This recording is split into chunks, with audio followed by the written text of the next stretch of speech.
Compass সিরিয়ালের আমরা আগামী পর্বে দেখতে পারবো ঋতুজা কম্পাসকে বলেন, বিহানের কাছ থেকে সবটা গোপন করা আমাদের একদম উচিত হচ্ছে না। ওর তো জানা দরকার, ওর বোঝা উচিত যে ওর বাবা অখিলেশ চৌধুরী থেকে শুরু করেই অভিজ্ঞান দত্ত একটা বড় ষড়যন্ত্র করছে।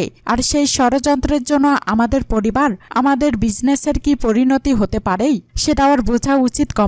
কম্পাসে শোন আমার কথা, এই গোপনীয়তার জন্য তোর আর বিহানের মধ্যে দূরত্ব বাড়ছে, ভুল বোঝাবুঝি বাড়ছে।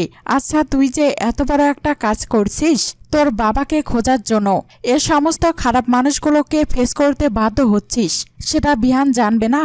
ও তো তোর পাশে থাকা উচিত। কম্পাস বলেন, স্বামী স্ত্রীর দুজনের তো দুজনেরই পাশে থাকা উচিত, তাই না? কিন্তু উনি কি আমাকে স্ত্রী বলে মানেন না। উনি আমাকে এক ফোঁটাও বিশ্বাস করেন না। সুতরাং এই সময় ওনাকে এই কথাগুলো বলা মানে ঝামেলা বাড়ানো।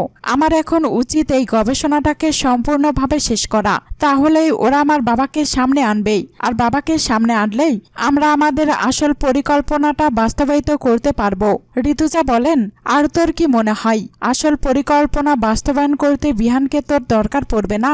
এখনই তাহলে বিহানকে জানাবি না বলছিস? কম্পাস বলেন, আর কটা দিন মা, আমার গবেষণার কাজটা আর কিছু বাকি আছে, সেটা শেষ করে নেই, তারপর না হয় বলবো।